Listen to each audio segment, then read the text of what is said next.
بسم اللہ الرحمن الرحیم۔ السلام علیکم۔ پروگرام الکلام میں خوش آمدید۔ میں ہوں آپ کا میزبان محمد شعیب رضا۔ ناظرین کرام، یہ پروگرام جو سٹی نیوز نیٹ ورک اور ادارہ فکر جدید کے اشتراک سے شروع کیا گیا ہے، اس کے پہلے حصہ میں ہم قرآن کریم کی کچھ آیات کو سمجھنے کی کوشش کرتے ہیں اور اس کے ساتھ ساتھ کچھ بہت اہم سوالات کو پروگرام کا حصہ بناتے ہیں۔ حسب سابق ہمارے ساتھ شریک گفتگو ہیں جناب محمد امانت رسول صاحب۔ امان صاحب خوش آمدید، بہت شکریہ آپ کے وقت کا۔ میری معاونت کے لیے موجود ہے احمد بلال، تھینک یو سو مچ بلال۔ ناظرین کرام، آپ کی اسکرین پہ ہمارا واٹس ایپ نمبر آ رہا ہوگا، آپ اپنے سوالات ہمیں بھیج سکتے ہیں، ہم انشاءاللہ آپ کے سوالات کو ضرور ایڈریس کریں گے۔ امان صاحب، بنیادی انسانی حقوق، اس پہ بات کرنے سے پہلے میں چاہوں گا کچھ مختصر ہم قرآن کریم کی آیات پڑھ لیں اور اس کے بعد پھر ہم اس پہ آتے ہیں۔ اپنی گفتگو کا آغاز کیجیے۔ بسم اللہ الرحمن الرحیم۔ آج ہم نے آیت نمبر 36 سے آغاز کرنا ہے۔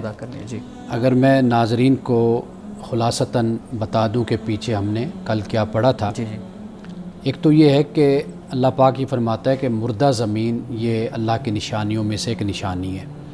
اگر یہ کفار، مشرکین اور ملحدین، انکار کرنے والے منکرین اگر اس نقطے پہ غور کریں کہ جس طرح اللہ سبحانہ و تعالیٰ ایک مردہ زمین کو زندہ کر دیتا ہے، اسی طرح اللہ کل قیامت کے دن بھی مردہ انسانوں کو کھڑا کر دے گا، اٹھا دے گا انسانوں کو۔ یہ در حقیقت اس پر یہ بات اپلائی کرتی ہے، اس کا اطلاق وہاں پر ہے۔ اور پھر ساتھ ساتھ جب زمین کا ذکر ہوا تو اللہ تعالیٰ نے پھر کھجور، انگور کے باغات ان کا بھی ذکر کر دیا، اور پھر ایک اہم بات یہ بیان کی کہ بھئی یہ جو کچھ بھی تمہیں نعمتیں ملتی ہیں یہ تمہارے ہاتھوں کا کوئی کارنامہ نہیں ہے، یہ تم خدا اپنے کی طرف ہاتھوں سے سے نہیں بنائے، یہ خدا کی طرف سے۔ جیسے اقبال ایک جگہ کہتے ہیں نا کہ زمین میں انسان بیج ڈال دیتا ہے تو اس کے بعد جو اس پر جو مرحلے گزرتے ہیں اس بیج پر، اس کو کون ان مراحل سے گزارتا ہے؟ تو وہ خدا کے ساتھ ہے۔ یعنی ایک دہقان، ایک کسان صرف بیج ڈالنے کا کام کرتا ہے۔ اب اس کے بعد جو فرمایا سبحان الذی خلق الازواج، پاک ہے وہ ذات جس نے ازواج کو، سب چیزوں کے ازواج کو پیدا کیا، یعنی جوڑے اللہ نے بنائے۔ اب آپ کا جو سوال ہوگا پھر اس پر ہم بات کریں گے، کیونکہ یہ جب بھی لفظ سامنے آتا ہے تو چند سوالات اس پر ضرور ہوتے ہیں، اور وہ واضح بات ہے ناظرین پوچھنا چاہتے ہیں۔ مما تنبت الارض، پھر اس سے ان میں سے بھی جن کو زمین اگاتی ہے، ومن انفسہم، خود ان کے اندر سے بھی، ومما لا یعلمون، اور ان میں سے بھی جو وہ نہیں جانتے۔ یعنی اللہ سبحانہ و تعالیٰ یہ بیان فرماتا ہے کہ ایک تو جو ازواج میں ہوتی ہیں ہر چیز، اور دوسرا پھر یہ ہے کہ یہ زمین اگاتی ہے جو اس میں ہوتی ہے، اور اسی طرح وہ من انفسہم، اور خود ان کے اندر سے بھی، اور فرمایا کہ اور بہت کچھ ہم پیدا کیے جا رہے ہیں، کائنات میں تخلیق کیے جا رہے ہیں جس کو یہ لوگ نہیں جانتے۔ صحیح۔ تو یہاں پر یہ ایک آیت مکمل ہو جاتی ہے۔ جی مولانا صاحب، سوالات ہیں، اس کے بعد پھر ہم اگلی آیت کی طرف جاتے ہیں۔ یہ جو ازواج کی بات کی گئی، جوڑا بنانے کی، اس کی کیا حکمت ہے؟ قرآن کریم اس کو کیوں بیان کرتا ہے کہ ہر چیز کا جو جوڑا بنایا گیا ہے اس کے پیچھے حکمت کیا ہے؟ اچھا، ایک تو جو زوج کا لفظ ہے وہ جو آپ معنی بیان کر رہے ہیں جوڑا، جس کو ہم پیر کہہ دیتے ہیں، ہمارے مفسرین نے اکثر یہ بیان۔ لیکن ایک اور پہلو اس کا یہ ہے کہ اس کو انواع و اقسام کے معنی میں بھی بیان کیا گیا ہے، یعنی تنوع کے معنی میں۔ اچھا، یعنی اللہ رب العزت نے مختلف انواع کی جو چیزیں ہیں یعنی وہ تنوع میں پیدا کی ہیں، بہت کثرت سے پیدا ہوئی ہیں وہ۔ صحیح، ٹھیک۔ یعنی ایک تو یہ اس کا معنی کیا جاتا ہے، لیکن زوج کا ہم لفظ بہرحال اس معنی میں بھی، جوڑے کے معنی میں بھی۔ اچھا، ایک جوڑا ہوتا ہے جو مطابقت میں ہوتا ہے، ایک مطابقت میں نہیں ہوتا، تضاد میں ہوتا ہے، وہ بھی جوڑا ہوتا ہے۔ ٹھیک ہے۔ یعنی ہم جب جوڑی کی بات کرتے ہیں ہمارے ذہن میں وہ میل فیمیل جی جی جی ذہن میں آتا ہے، مرد عورت، وہ تو اس میں کوئی شک نہیں ہے۔ اللہ سبحانہ و تعالیٰ نے پیدا کیا، فرمایا کہ جو زوج پیدا کیا تاکہ تم سکون حاصل کرو، مودت اور رحمت کی بات بھی کی جگہ میں بیان ہوا ہے۔ لیکن یہ رات اور دن جو ہے یہ بھی جوڑا ہے، صحیح ہے۔ اسی طرح خیر اور شر بھی جوڑا ہے۔ جوڑا ہے۔ اچھا، پھر یہ ہے کہ قرآن جس نقطے پہ ہمیں پہنچاتا ہے اس پہ شاید ہم لوگ نہیں پہنچتے، ہم سطحی ایک جو بات ہوتی ہے اس میں رہ جاتے ہیں۔ اب یہاں پہ جو جوڑوں کی بات کی ہے نا، وہ اس معنی میں بھی ہے کہ اللہ نے یہ دنیا، یہ زندگی بنائی تو اس کا بھی تو کوئی جوڑا ہوگا نا۔ اس دنیا کا بھی تو جوڑا ہے، بالکل صحیح ہے، اور وہ آخرت ہے۔ اچھا تو لہٰذا جو آخرت کا انکار کرنے والے ہیں تو ان کو بتایا کہ اللہ تعالیٰ نے اس کا بھی جوڑا ہر چیز کا جوڑا بنایا، تو اس کا بھی ایک جوڑا ہے، تو لہٰذا یہ آخرت کی طرف پھر اشارہ ہو گیا۔ تو پھلوں میں دیکھ لیں، اور یہاں تک کہ جیسے ہم نے ایک پروگرام میں بیج کے بارے میں بات کی تھی، اس میں بھی یہ فرق موجود ہوتا ہے۔ اسی طرح اس کائنات میں آپ دیکھ لیجئے، جیسے جیسے سائنس آگے بڑھ رہی ہے، اب قرآن مجید نے پودوں کے حوالے سے جب جوڑے کی بات کی ہے تو سائنس ابھی وہاں تک نہیں پہنچی تھی جب قرآن نے بات کی تھی 1400-1500 سال پہلے، بلکہ آج سے بھی چند صدیوں پہلے تک لوگ نہیں جانتے تھے کہ بھئی پودوں کے بھی پھولوں کے بھی جوڑے ہوتے ہیں، میل اور فیمیل، مذکر مؤنث ان میں ہوتا ہے۔ تو بہرحال قرآن پاک میں جو ازواج زوج ہے، یہ جوڑے کے معنی میں بھی اور انواع و اقسام کے معنی میں بھی اس کو استعمال کیا جاتا ہے، تنوع کے معنی میں۔ صحیح۔ لیکن مولانا صاحب آپ نے کہا کہ قرآن کریم نے، اگر ہم اس معنی کو لے لیں کہ جوڑے بنائے ہیں، تو بہت سی پھر انواع ایسی ہیں، بہت سی چیزیں ایسی ہیں جو بغیر جوڑے کے ہیں، جیسے فزکس کے کچھ ذرات ہم دیکھتے ہیں کہ وہ ان کا کوئی جوڑا نہیں ہے، وہ سنگل ہیں، سنگل پیر ہیں ان کا۔ پھر اسی طریقے سے کچھ بیج یا پودے اس طرح کے ہیں جو سنگل ہیں، سائنس اس پہ تحقیق کر رہی ہے، ایکسپلور کر رہے ہیں لوگ اس چیز کو۔ تو پھر ہم اس کو کیسے، کس تناظر میں سمجھیں گے کہ اللہ رب العزت نے تو یہ کائنات بالکل کامل بنائی ہے، لیکن یہ والا پہلو پھر اس کے اندر ہم یعنی اس کو کیسے سمجھیں گے؟ دیکھیے، جو استثنائی صورت ہوتی ہے نا، اس بنیاد پر قانون کی نفی نہیں ہو سکتی، وہ استثنائی معاملہ ہوتا ہے۔ لیکن جب ہم پڑھتے ہیں کہ ہر چیز کو جوڑے سے، ہر چیز کا جوڑا بنایا، تو پھر اس میں استثنائی جیسے عربی زبان میں کہتے ہیں نا للأکثر حکم الکل، کہ جو اکثر ہوتا ہے وہ کل کا حکم رکھتا ہے۔ تو یہ جو استثنائی صورت ہے، یہ خدا کی قدرت کا اظہار ہے۔ یہ تو انسان کا اکثر ہے نا۔ اللہ رب العزت نے جب یہ فرما دیا کہ ہر چیز ہم نے جوڑوں کی صورت میں پیدا کی ہے، تو اس کا مطلب اس میں تو استثنائی صورت نہیں ہو سکتی۔ دیکھیے، میں وہی عرض کر رہا ہوں نا کہ ہم قرآن مجید تو عربی میں نازل ہوا نا، جی جی، تو عربی کا جو محاورہ ہوگا، جو اسلوب ہوگا، وہ جو رائج اور مستعمل ہے، ہم نے اسی کے ساتھ ہی اسی کو سمجھنا ہے۔ ٹھیک۔ تو اس لیے عربی میں یہی کہتے ہیں کہ اکثریت جو ان سے ہوتی ہے وہ کل کا ہی وہ حکم رکھتی ہے۔ ہمارے ہاں قانون بھی اسی بنیاد پر ہی بنایا جاتا ہے۔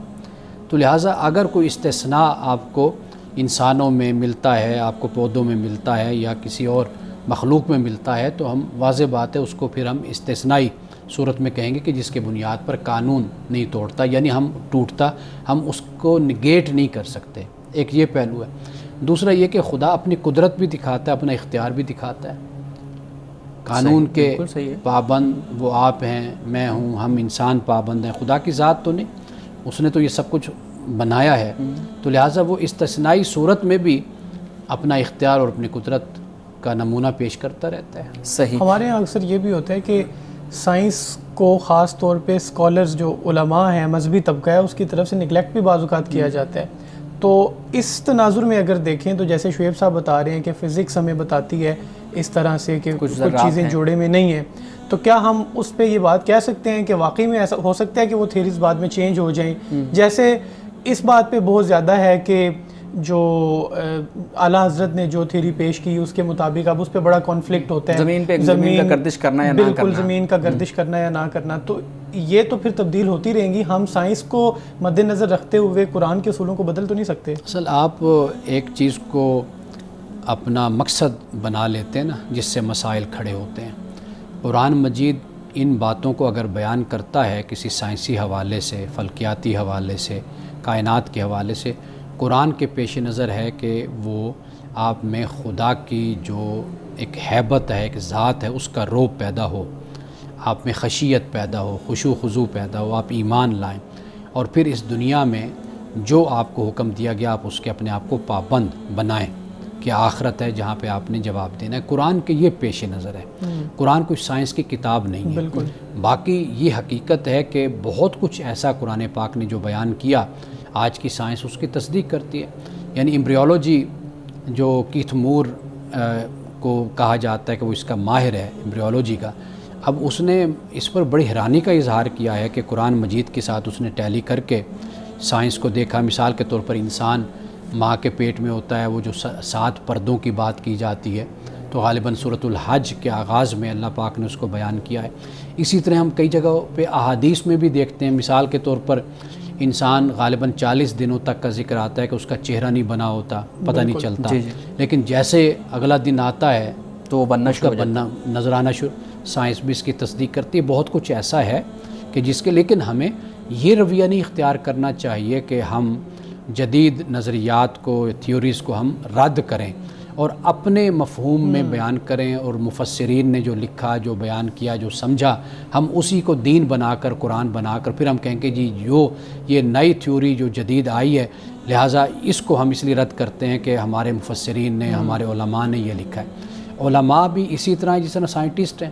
اگر ان کا نظریہ بدل جاتا ہے ایک وقت میں، علماء اس طرح سوچتے ہیں، استنباط کرتے ہیں، استخراج کرتے ہیں، ممکن ہے کہ آنے والے وقت میں ان کی یہ بات نگیٹ ہو جائے، ثابت نہ رہے، لیکن ہم بات کر رہے ہیں قرآن مجید کی. یعنی مثال کے طور پر آپ نے زمین کا، اگر وقت ہے تو میں اس پر اگر روشنی ڈال لوں. ہم میرے خیال میں مزید اس پہ گفتگو کسی اور پروگرام میں کریں گے، ابھی اسی موضوع کو لے کے چلتے ہیں. اچھا یہ بتائیے گا کہ ہمارے ہاں یہ اعتراض بھی کیا جاتا ہے کہ اگر اللہ رب العزت نے ہر چیز کا جوڑا جوڑا بنایا ہے تو پھر خواجہ سرا کا جوڑا کیوں نہیں بنایا؟ تو میں اس بارے میں پہلے عرض کر چکا نا کہ اگر آپ خواجہ سرا کو بھی دیکھیں گے نا تو وہ یا تو مرد ہوگا یا عورت، یعنی کہیں نہ کہیں اس کا رجحان وہ غالب ہوگا. اسی پر ہی ہمارے جو ائمہ ہیں، فقہاء ہیں، انہوں نے پوری فقہ، پورے مسائل اس پر وضع کیے ہیں، اس پر بیان کیے ہیں. جیسے خنثی مشکل کا بھی ہے، خنثی کا بھی ہے، یعنی ان کا کہیں نہ کہیں رجحان ہوتا ہے، پھر اس ایک طرف ہوتا ہے، یعنی ایک کیٹیگری میں اس کو ہم شمار کریں، کسی نہ کسی کیٹیگری میں وہ ہوتے ہیں، پھر ان کے ساتھ معاملات اسی طریقے سے چلے جاتے ہیں. ناظرین کرام، یہاں وقت ہوا چاہتا ہے ایک بریک کا، ہمارے ساتھ رہیں. پروگرام میں ایک دفعہ پھر خوش آمدید. وان صاحب آپ بیان کر رہے تھے خواجہ سرا کے حوالے سے، تو ہمیں بریک لینا پڑ گئی. آپ میں ایک تو آپ نے جو ایٹم کی بات کی تھی نا، تو میں اس پر بھی یہی عرض کرنے لگا تھا کہ اس میں بھی جوڑا ہوتا ہے. اچھا، اگر آپ جو نقطہ آپ بیان کر رہے تھے، سوال کر رہے تھے، یعنی فزکس کہتی ہے کہ کچھ ذرات کے جوڑے نہیں ہوتے، تو یہ سارے جو چیزیں لیکن بنی یہ خود ایک ذرہ ہے، ٹھیک ہے، یکجا ہے، آگے اس کے پھر اس میں بھی دو جوڑے، یعنی جوڑا اس میں موجود ہوتا ہے. خیر میں چھوٹا سا چاہوں گا کہ جو بات ہم کر رہے تھے اعلیٰ حضرت فاضل بریلوی رحمۃ اللہ علیہ، یا جو یہ کہتے ہیں کہ زمین ساکن ہے اور یا متحرک ہے، تو آپ کا نقطہ نظر یہ ہے کہ زمین ساکن ہے. جی اعلیٰ حضرت نے جو نقطہ نظر ان کا نقطہ نظر یہ ہے. میں یہ عرض کروں گا کہ اب دیکھیں اعلیٰ حضرت نے استدلال کہاں سے کیا. قرآن مجید کی جو آیات ہیں یا دیگر علماء جو استدلال کرتے ہیں، ان کا استدلال یہ ہوتا ہے کہ اللہ نے کہا کہ پہاڑوں کو اللہ نے میخیں بنا دیا اور زمین میں ٹھوک دیا ہے، اور زمین کو ساکن کر دیا زمین کو. اب وہ اس سے یہ مراد لیتے ہیں کہ اس سے زمین ساکن ہوگی، زمین ہل نہیں سکتی. حالانکہ ہم دیکھتے ہیں پہاڑوں کے باوجود بھی زلزلے بھی آ رہے ہیں، ساری صورتحال ہوتی ہے. تو لہٰذا وہ جو قرآن مجید نے کہا کہ زمین اس طرح پہاڑوں کو زمین میں ٹھونک دیا ہے، میخیں بنا دیا ہے، وہ اب وہ ان کا استنباط ہے، ان کا استدلال ہے. یعنی ہم یہ کہہ سکتے ہیں کہ ان کا فہم ہے، ان کا فہم ہے، انہوں نے جو اس سے استدلال کیا وہ انہوں نے اس کو بیان کر دیا. وہ قرآن نہیں ہے، وہ دین نہیں ہے، وہ ایک عالم کی سوچ ہے، ٹھیک ہے، وہ قابل احترام ہے، اس کو پھر کاؤنٹر کیا جائے گا، وہ بھی دلائل کے ساتھ کیا جائے گا. صحیح، حقائق کی صورت میں، حقائق کے اس کے تناظر میں دیکھا جائے گا. امان صاحب میرے خیال میں ہم اپنے دوسرے موضوع پہ آتے ہیں، باقی قرآن کریم کی آیات اس سے آگے پھر ہم انشاءاللہ لے کے چلیں گے. امان صاحب ہم بنیادی انسانی حقوق پہ بات کر رہے تھے. میں چاہوں گا کہ آپ تھوڑا سا ہمارے ناظرین کے لیے بنیادی طور پہ جو کچھ چیزیں ہیں وہ بیان کر دیں کہ بنیادی انسانی حقوق ہیں کیا اور ان کو ہم کیسے سمجھ سکتے ہیں. دیکھیے، جب ہم مطالعہ کرتے ہیں انسانی تاریخ کا، سب سے پہلے تو ہم مذہب کو دیکھتے ہیں، اسلام کو دیکھتے ہیں، تو ہمیں جو بنیادی حقوق نظر آتے ہیں، ایک تو انسانی جان ہے، ٹھیک ہے، اس کی بڑی حرمت ہے جو جگہ جگہ پر رسول اللہ صلی اللہ علیہ وسلم نے بیان فرمایا، اور اسی طرح قرآن مجید نے بھی اس کو بیان کیا. آپ اس کو جان کہہ لیجئے، یعنی زندگی انسان کی. ٹھیک ہے. تو دوسرے نمبر پر جو بات ہے وہ انسان کی آبرو ہے. یہ بھی بنیادی حق ہے کہ اس کی حفاظت، یعنی کسی کو یہ حق نہیں پہنچتا کہ کسی کی عزت اچھالتا پھرے، اس کے عیبوں کو اچھالتا پھرے. کسی کی آزادی کو سلب کرنا، جیسے ہم کہہ سکتے ہیں. یہ تو ہم آگے بات کرتے ہیں نا، یعنی ایک بنیادی حق یہ ہو گیا. تیسری جو بات ہوتی ہے ہمارے قانون کی زبان میں حیثیت عرفی جسے کہتے ہیں، ازالہ حیثیت عرفی، کہ کسی نے کسی کی عزت اچھالی ہے تہمت لگائی، کوئی الزام لگایا تو اس سے پھر ازالہ اس کا کیا جاتا ہے، وہ قانون میں ہے۔ اچھا، تیسری جو بات کی جاتی ہے وہ انسان کا مال ہے، ٹھیک ہے، یعنی وہ اس کا حق ہے، اس کا تحفظ یہ بھی اس کا ہو جاتا ہے۔ اچھا، اسی طریقے سے انسان کی جو نقل و حرکت ہے صحیح ہے، وہ بھی بنیادی حقوق میں شامل ہو جاتے ہیں، یعنی کہ مجھ پر کسی طرح کی پابندی نہیں ہونی چاہیے کہ میں یہاں سے لاہور سے ملتان جانا چاہتا ہوں، میں پاکستان ادھر ادھر تو آپ کو کوئی روک سکے، یہ نہیں۔ اور اسی لیے یہ جو دنیا کی ہم نے ایک نظم بنا دیا جسے ہم نیشن سٹیٹس کہتے ہیں، اس کی بھی مخالفت اس لیے کی جاتی ہے کہ یہ انسان کے بنیادی حق کے خلاف ہے کہ انسان کو روک دیا جائے کہ آپ فلاں جگہ نہیں جا سکتے، آپ فلاں جگہ نہیں جا سکتے۔ صحیح، یہ یعنی زمین کے خطہ پہ وہ جا سکتا ہے اور دوسرے خطہ پہ اس کو جانے کی اجازت نہیں ہے۔ ہاں، یہ بھی اسی میں بیان کی جاتا ہے کہ جو نقل و حرکت ہے، اس طرح کر کے بہت سے اور حقوق بھی ہیں، جیسے مثال کے طور پر راستہ ہے، رسول اللہ صلی اللہ علیہ وسلم نے اس کو بیان فرمایا کہ بھی راستہ صاف ہونا چاہیے، کسی کو یہ حق نہیں ہے کہ کسی کی تکلیف پیدا کرے، رکاوٹ کھڑی کر دے، انصاف کا حق اس سے بھی منع کیا۔ عدل و انصاف ہے جیسے، یعنی اس کی داد رسی ہونی چاہیے مظلوم کی، ایسے بہت سے حقوق ہیں۔ ٹھیک ہے، صحیح۔ آپ اس میں تعلیم، علم کا بھی کہہ سکتے ہیں۔ دیکھیے رسول اللہ صلی اللہ علیہ وسلم کے زمانے میں کہ لوگوں کو حق تھا کہ وہ جو چاہیں سیکھیں، جو چاہیں حاصل کریں، پڑھیں۔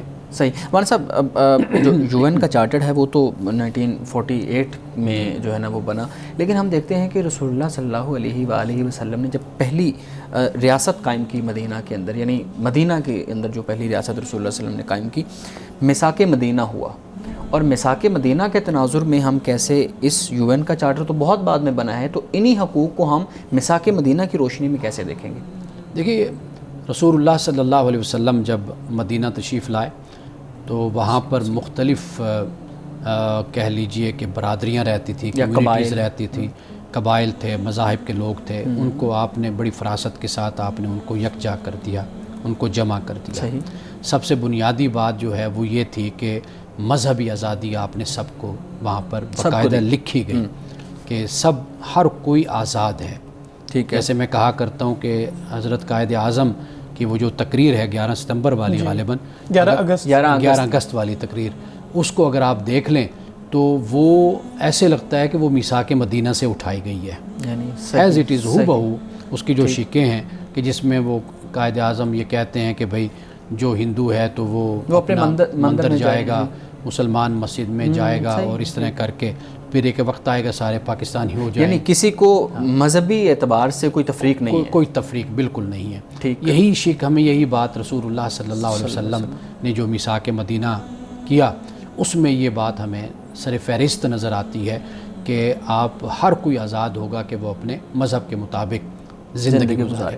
اچھا، پھر یہ بھی دیکھتے ہیں کہ رسول اللہ نے سب کو ایک امت قرار دیا، یعنی وہ کسی بھی وہ اس سے ہے ملت قرار دیا، ٹھیک، کسی بھی مذہب سے ہے، کسی بھی مذہب سے، یعنی وہ آپ نے سب کو یہاں پر یکجا کر دیا۔ چونکہ یہ میثاق مدینہ ہے، ایک آئین ہے، کانسٹیٹیوشن ہے، تو لہٰذا سب کے سب اس کے پابند ہوں گے، شہری ہیں سب اس کے پابند ہوں گے۔ تو اس طرح یعنی مثال کے طور پر معاہدات آپ نے کیے، اب معاہدات کی پابندی یہ بھی لازم کی گئی، اور جو بعد میں معاملات ان کے ساتھ ہوئے وہ ان کے بیسک رائٹس کے خلاف نہیں تھے، وہ در حقیقت ان کو جو سزا دی گئی وہ ان کی خلاف ورزی کی سزا تھی، اور یہ دنیا میں سزا ہوتی ہے۔ آپ دیکھ لیجئے کہ کوئی ملک بھی خلاف ورزی کرتا ہے، کوئی معاہدہ کرتا ہے، جس کو ہم کہتے ہیں بغاوت کہہ لیں، یا جو ایک عہد شکنی ہوتی ہے، تو دنیا میں اس کی بڑی سخت سزا ہوتی ہے۔ اچھا، ویسے میثاق مدینہ کو اگر دیکھیں تو اس میں جیسے بتایا آپ نے، یہودی بھی تھے اس ٹائم، ان کو بھی بڑے حقوق حاصل تھے۔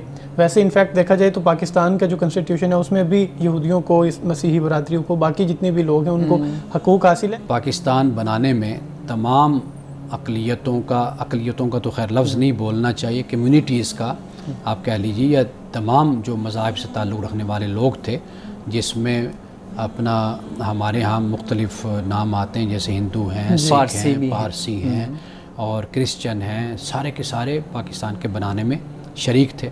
تو ایک تو اقلیت کا لفظ مینورٹی کا نہیں استعمال کیا جانا چاہیے، ہم سب کے سب یہاں پر اکٹھے ہیں، ہم پاکستانی ہیں۔ صحیح ہے، تو یعنی اقلیت کی جگہ پہ ہم مختلف مذاہب سے تعلق رکھتے ہیں، لیکن ہم پاکستانی۔ ایک تو یہ بات ہمارے پیش نظر رکھنی چاہیے۔ دیکھیے، اصل جو معاملہ ہوتا ہے وہ تربیت کا ہوتا ہے قوم کی، جی کانسٹیٹیوشن کو بھی آپ دیکھ لیجیے، آرٹیکل 8 اس کا اگر پڑھیے، اس میں واضح طور پر لکھا گیا ہے کہ کوئی قانون سازی بنیادی حقوق کے خلاف نہیں کی جائے گی، صحیح، اگر کوئی ہوگی تو وہ کالعدم قرار پائے گی۔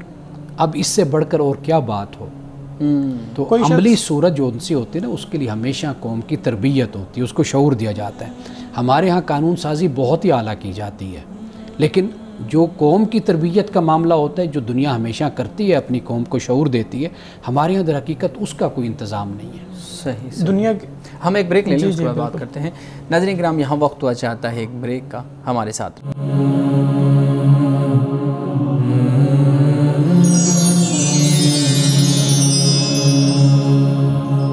پروگرام میں ایک دفعہ پھر خوش آمدید۔ مولانا صاحب بہت شکریہ۔ میں چاہوں گا کہ اب ہم ایک جو حق ہے اس کو بھی قرآن کریم سے بالکل، لیکن وہ جو میں سوال کرنا چاہ رہا تھا پہلے، میں یہ پوچھنا چاہ رہا تھا کہ اب مختلف ممالک کے مختلف رولز ہیں، کسی بھی ملک کے وزیر اعظم یا صدر بننے کے لیے اس کی شخص کی کیا اہلیت ہونی چاہیے۔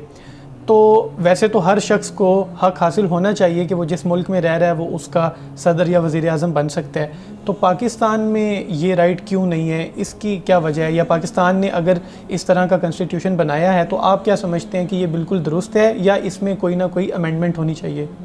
دیکھیے، پاکستان میں جو نظام اس وقت قائم ہے، اس نظام کے تحت سیاسی پارٹیاں ہیں، اور ان سیاسی پارٹیوں میں اگر کوئی اس بنیاد پر وزیر اعظم بنتا ہے یا صدر بنتا ہے یا کسی عہدے پر آتا ہے، تو وہ اپنی پاکستانیت ہونے کی بنیاد پر اور اپنی اہلیت کی بنیاد پر وہ اس عہدے پر آئے گا۔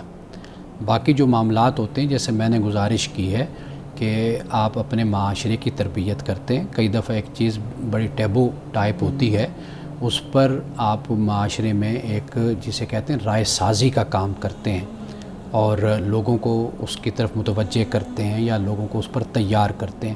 یہ کچھ چیزیں ایسی ہوتی ہیں، یعنی اگر ہم اس کو دیکھیں اسلام کے نقطہ نظر سے تو اس کی کوئی ممانعت نہیں ہوتی، لیکن آپ اپنے معاشرے کے حساب سے دیکھتے ہیں تو اس میں معاشرہ جو ان سے اس کو قبول نہیں کرتا۔ صحیح۔ تو لہٰذا وہاں قبولیت کے لیے، ایکسیپٹنس کے لیے پھر آپ کو ایک ماحول بنانا ہوتا ہے، آپ تربیت کرتے ہیں، شعور دیتے ہیں، تعلیم دیتے ہیں، تو پھر وہ جا کر اس پر عمل درآمد ہوتا ہے۔ ہم چاہتے ہیں کہ بس جب قانون بن جائے تو فوراً اس کو ہم نافذ کرنے لگا دیں۔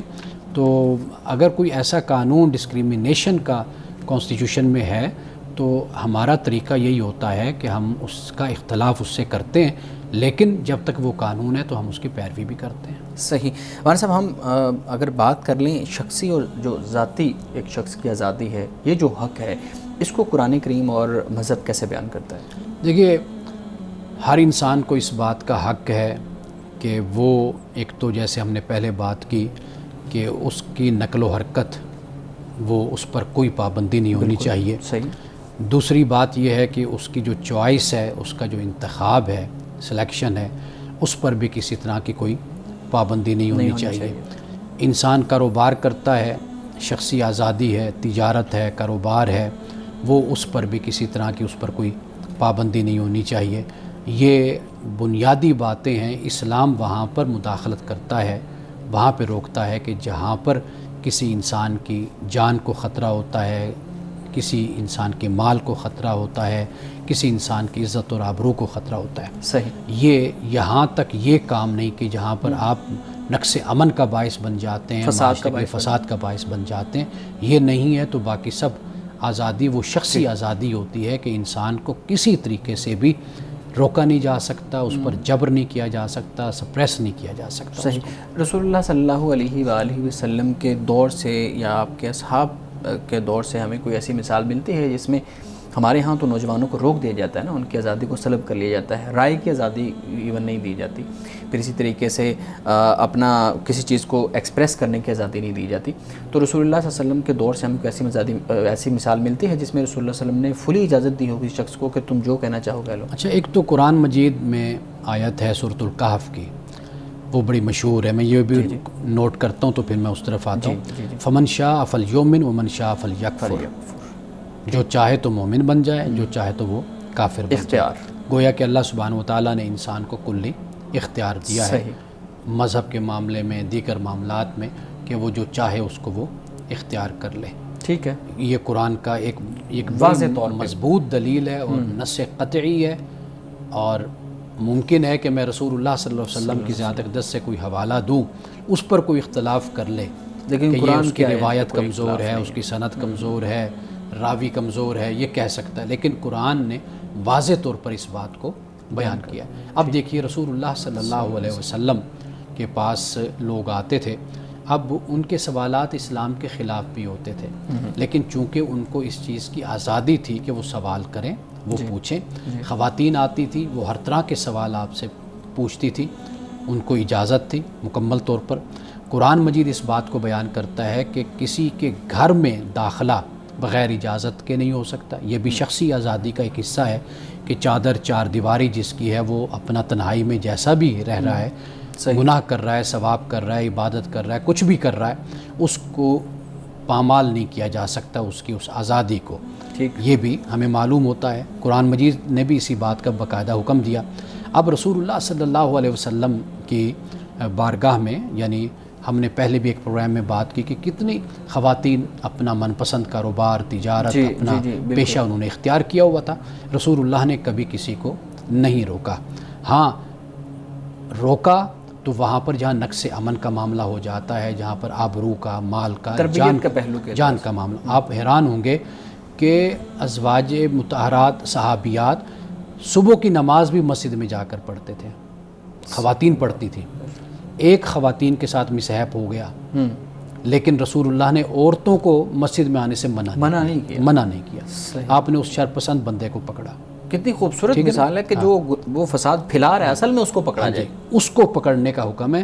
شخصی آزادی کسی کی بھی پامال نہیں کی جا سکتی. صحیح. مولانا صاحب ایک وہ روایت بھی تو ملتی ہے نا کہ تم اس کی آنکھ پھوڑ دو جو تمہارے گھر میں بغیر اجازت دے. اس طرح کی روایت بھی ملتی ہے. بالکل حدیث پاک ہے، روایت ہے کہ بھئی جیسے یعنی اب آپ دیکھیے نا کہ پرائیویسی ہے نا ایک انسان کی، ذاتی زندگی وہ جس طرح چاہے گزارے. اب وہ کوئی بیٹھا، اس وقت چونکہ گھر چھوٹے چھوٹے ہوتے تھے، کمرہ نما ہوتا تھا، تو کوئی ایسے دیکھے تو کہا کہ اس کی آنکھ پھوڑ دو، اس لیے کہ یہ اتنا بڑا گناہ اور اتنا بڑا جرم ہے کہ ایک دوسرے شخص کی زندگی میں جھانکنا. سب بعض اوقات ایسا بھی ہوتا ہے کہ ریاست کچھ چیزوں کو یا اس قوانین کو امپلیمنٹ کرنے کے لیے یا لا اینڈ آرڈر کو برقرار رکھنے کے لیے بعض جگہوں پہ ایسے معاملات کرتی ہے کہ ہمیں لگتا ہے شاید شخصی آزادی کو خطرہ ہے. جیسے کہ کسی کے گھر میں ریڈ اگر وہ کرتے ہیں تو ظاہر ہے وہ دیکھیں گے کہ یہ لا اینڈ آرڈر کی سچویشن میں کہیں نہ کہیں خرابی پیدا کر رہے ہیں. تو ایسے ریاست کوئی ایسے قوانین بنا سکتی ہے جس سے کسی کی ڈیٹا پرائیویسی کو بریچ کیا جا سکے، کوئی کسی کے واٹس ایپ کی چیٹ کو، یا اگر حکومت ملکی سطح پہ کوئی ایسا قوانین بنانا چاہے، قانون بنانا چاہے، تو کیا اس کو اس طرح کی اجازت حاصل ہوگی؟ دیکھیے کانسٹیٹیوشن میں اس استثناء کو بیان کیا گیا ہے آئین پاکستان میں. وہ وہیں پر ہوتا ہے جہاں پر شرپسندی کا ڈر ہوتا ہے. یعنی مثال کے طور پر جو دہشت گرد ہیں ان کے آپس کے تعلقات، واٹس ایپ کو وہ استعمال کرتے ہیں، یہی کالز ہوتی ہیں، یہ سارا کچھ ہوتا ہے. تو جہاں پر ایسا کوئی معاملہ ہوتا ہے وہ پھر وہ شخص اہم نہیں ہوتا کہ ہم کہیں جو اس کی پرائیویسی ہے. اب معاملہ یہ ہوتا ہے کہ اس کی اس حرکت سے کئی اور لوگوں کی جانوں کا بھی مسئلہ ہوتا ہے. کئی دفعہ ایک چھوٹی سی قباحت ہوتی ہے وہ اس لیے اختیار کی جاتی ہے کہ اس سے کہیں بڑا جو حادثہ ہونا ہوتا ہے اس کو روکا جاتا ہے. تو وہ جو بڑی برائی اور چھوٹی برائی والا معاملہ ہوتا ہے نا، تو پھر اس کو بھی دیکھا جاتا ہے. ناظرین کرام یہاں وقت ہوا چاہتا ہے ایک بریک کا، ہمارے ساتھ رہیے گا.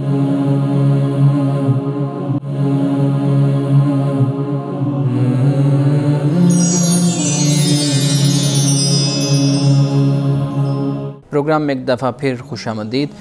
مولانا صاحب آپ نے سورہ کہف کی ایک جو آیت مبارکہ تلاوت کی، اسی سے متعلق میں سوال کروں گا کہ جو چاہتا ہے وہ مومن ہونے کا راستہ اختیار کر لے اور جو چاہتا ہے وہ اس سے اپوزٹ راستہ اختیار کر لے. ہمارے ہاں جو ارتداد کی سزا ہے وہ بیان کی جاتی ہے اور اس پہ اختلاف بھی ہے، اس میں کوئی شک نہیں ہے کہ علماء کا اس پہ الگ الگ رائے ہے. تو آپ بتائیے گا کہ آپ اس پورے ارتداد والے معاملے کو کیسے دیکھتے ہیں؟ اس میں کوئی شک نہیں ہے کہ یہ بہت بڑا گناہ ہے اور بہت ہی بڑا گناہ ہے کہ اسلام یعنی دین مذہب چھوڑ کر کسی کفر کی طرف چلے جانا ہے. لیکن بہرحال یہ انسان کا اور اس کے خدا کا ذاتی معاملہ ہو جاتا ہے. جہاں ارتداد کی بات ہے تو علماء نے، ہمارے فقہا نے، میں علامہ سرخسی کو دیکھ رہا تھا، پڑھ رہا تھا المبسوط میں، انہوں نے اس کو بیان کیا ہے کہ یہ جو ارتداد ہے یہ در حقیقت وہ جو فساد ہوتا ہے، جو غداری ہوتی ہے، یہ اس میں اس کو شمار کیا ہے علماء نے، فقہا نے. تو اس لیے کہ اس وقت حالات ایسے ہی ہوا کرتے تھے کہ جیسے ایک شخص دوسرے کیمپ میں چلا جاتا ہے، دشمن کے کیمپ میں چلا جاتا ہے، مخالف کے، یعنی جو اسلام کا، مسلمانوں کا جانی دشمن ہے، ٹھیک ہے، تو وہ مذہب کو چھوڑتا ہے. اس کا مذہب کو چھوڑنا در حقیقت یہ خیال کیا جاتا تھا کہ اس نے جو دشمن اسلام ہے یا وہ جو کیمپ ہے دوسرا، ان کی لابی کو، ان کے کیمپ کو جوائن کر لیا ہے. ٹھیک ہے. تو اسلام کو چھوڑنا در حقیقت یہ وجہ ہوتی تھی کہ دوسرے کیمپ کو جوائن کر لینا. تو لہٰذا وہاں پر پھر ارتداد کی سزا کو موت بیان کیا گیا ہے. صحیح. اور آپ یہ بتائیے گا کہ یہ جو انصاف کے حصول کا حق ہے یہ کتنا اہم ہے، اور اس پہ قرآن و حدیث کیا کہتے ہیں؟ ہمارے ہاں ایک لفظ بولا جاتا ہے سستا انصاف. جی. انصاف نہ سستا ہوتا ہے نہ مہنگا ہوتا ہے، انصاف صرف انصاف ہوتا ہے. اور انصاف ہر شخص کو، ہر شہری کو اس کی گھر کی دہلیز پر ملنا چاہیے. اسلام اس بات کی تعلیم دیتا ہے. سر جی آپ مکمل کر لیں، مجھے لگا شاید آپ کا جواب مکمل ہو. قرآن مجید میں اللہ سبحانہ و تعالیٰ نے ایک جگہ نہیں، کئی مقامات پر کونوا قوامین بالقسط، اور یہ بھی کہا کونوا قوامین للہ شہداء بالقسط، اس کو بھی بیان کیا.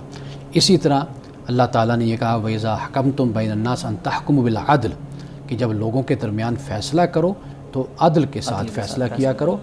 ہمیں جو اسلامی تاریخ خاص طور پر جو پہلا زمانہ ہمیں ملتا ہے، اس میں خلفاء دروازوں پر جا کر عدل دیا کرتے تھے، انصاف دیا کرتے تھے. کوئی آ جاتا تھا وہ علیحدہ بات تھی، لیکن ان کے رات کا دورہ اور دن کا وہ اتنی باخبر تھے.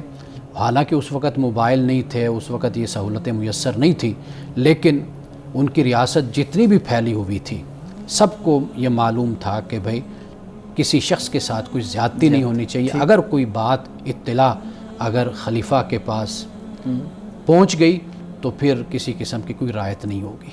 ٹھیک ہے. جی بلال. سوال یہ ہے کہ کسی شخص کو اس کے عقیدے کی بنیاد پر اس کے جان، مال یا عزت کے تحفظ کا بنیادی حق اگر اس کو نہیں مل رہا، حکومت بے شک دے رہی ہے لیکن اس کو پریکٹیکلی نہیں مل رہا، ایون وہ ہمارے آئین کے آرٹیکل میں بھی ہے، آرٹیکل 20 میں مذہبی آزادی اور آرٹیکل 36 میں اقلیتوں کے تحفظ کی بات ہے، تو اگر اس کو پریکٹیکلی وہ چیزیں نہیں مل رہی تو کیا یہ صریحاً خلاف ورزی نہیں ہے اس کی؟ اور اگر یہ خلاف ورزی ہے تو پھر ریاست کیا کر سکتی ہے کہ وہ اس کی امپلیمنٹیشن کروائے اور لوگوں کی بھی ذہن سازی کی جائے کہ ان کو ان کا حق ملنا چاہیے؟ بنیادی بات قانون کا نفاذ اور عمل درآمد قانون پہ کروانا. ہمارے ہاں اس کی بہت زیادہ کمزوری دیکھنے کو ملتی ہے. آپ تو اس پہلو سے بات کر رہے ہیں، آپ یہ دیکھ لیجئے کہ عام شہری اس کی جان، مال، عزت، آبرو، اس کی حفاظت کا کتنا اہتمام ہوتا ہے، وہ کتنی محفوظ ہے، یہ کتنے محفوظ ہے. آپ اپنے پورے کلچر کو، پورے نظام کو دیکھیے، اس میں یہ لوپ ہولز ہمارے ہاں موجود ہیں. تو لہٰذا جیسے میں نے پہلے گزارش کی کہ آپ پوری سوسائٹی کو تیار کریں. ہمارے تعلیمی ادارے ہیں، مذہبی ادارے ہیں، ہمارے گھر ہیں، ہم دوسروں کو جینے کا حق دیں. اور جو اختلاف رکھتا ہے، ہم سے مخالفت رکھتا ہے، یا آپ یوں کہہ لیجئے مختلف رائے رکھتا ہے، تو ہم اس حق کو تسلیم کرتے ہوئے، وہ ایک انسان ہے، جیتا جاگتا انسان ہے، وہ سوچتا ہے، اس کے خیالات ہیں، اس کا ارادہ ہے، سارا کچھ ہے. جس طرح مجھے حق ہے میرے نظریات اور خیالات کے ساتھ جینے کا، عقائد کے ساتھ، اسی طرح ہم دوسرے کو بھی حق دیں. لیکن اس کے لیے آپ کو سوسائٹی پر کام کرنا پڑے گا، تب جا کر یہ صورتحال بدلے گی. تو یہ صرف قانون بنانے سے بھی نہیں صورتحال بنتی. جیسے میں نے ابھی آپ کو بتایا کہ بنیادی حقوق کے خلاف تو قانون سازی ہو ہی نہیں سکتی. یہ آرٹیکل 8 ہمیں بتاتا ہے. اس کے باوجود سارے معاملات چلتے رہتے ہیں. تو لہٰذا یہ چیزیں ایک دوسرے کے ساتھ جڑی ہوئی ہیں. صحیح. مولانا صاحب، ہمارے ہاں نظام انصاف کی ہم بات کر رہے ہیں، انصاف کا حق، اس پہ ہمارے ہاں طاقتور اور کمزور کے درمیان ایک فرق ہے، اور بہت زیادہ فرق ہے، اور اس کی بنیاد کے اوپر پھر ہمارا جو نظام انصاف ہے وہ بھی ہم دیکھتے ہیں. چھوٹے لیول سے لے کے بڑی لیول تک دیکھیں یہی معاملہ نظر آتا ہے. رسول اللہ صلی اللہ علیہ وآلہ وسلم یا آپ کے اصحاب کے دور کی کچھ مثالیں ہمارے سامنے بیان کیجیے گا جس میں دونوں کو برابر کٹہرے میں کھڑا کیے رکھا. دیکھیے رسول اللہ صلی اللہ علیہ وسلم کے پاس جو بھی فیصلہ آیا، اب آپ یہ دیکھیے کہ مومن ہے، ایک دوسرا منافق ہے یا یہودی ہے، وہ آپ کے پاس آتا ہے، آپ یہ دیکھتے ہیں کہ بھئی حق پر کون ہے. مسلمان ہے تو یعنی مسلمان بظاہر، اندر سے منافق، ٹھیک ہے، دوسرا یہودی ہے. اب آپ نے یہ نہیں دیکھا کہ بھئی حق میرا کون ہے اور غیر کون ہے، یعنی اپنا مذہبی کون ہے. طور پہ اس کی نہیں، شخصیت نہیں دیکھی. آپ نے یہ دیکھا کہ حق پر کون ہے، تو آپ نے یہودی کے حق میں فیصلہ کر دیا.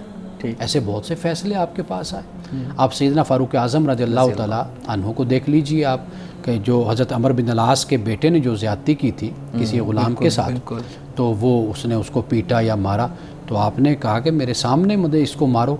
اور اس غلام نے حضرت عمر بن العاص جو گورنر تھے ان کے بیٹے کو غلام نے مارا، بدلہ لیا اس سے. پھر آپ نے کہا کہ اب باپ کو بھی مارو. اس نے عرض کی امیر المومنین میرا معاملہ صرف بیٹے تک تھا. یہ جملہ جو بہت مشہور ہوا، انہیں مغربی اسکالرز بھی بیان کرتے ہیں کہ بھئی جن کی ماؤں نے اپنے بچوں کو آزاد جانا تھا، تمہیں کس نے حق دیا کہ تم ان کو اپنا غلام بنا لو. یہ سیدنا فاروق اعظم کا یہ جملہ ہے. تو یہ اصل میں یہ عدل و انصاف ہے. حدیث مبارکہ بیان کیجیے گا. رسول اللہ صلی اللہ علیہ وسلم نے فرمایا کہ میرے دوست روز قیامت متقی لوگ ہوں گے، خواہ کسی کا نسب دوسرے کی نسبت مجھ سے زیادہ قریب ہو.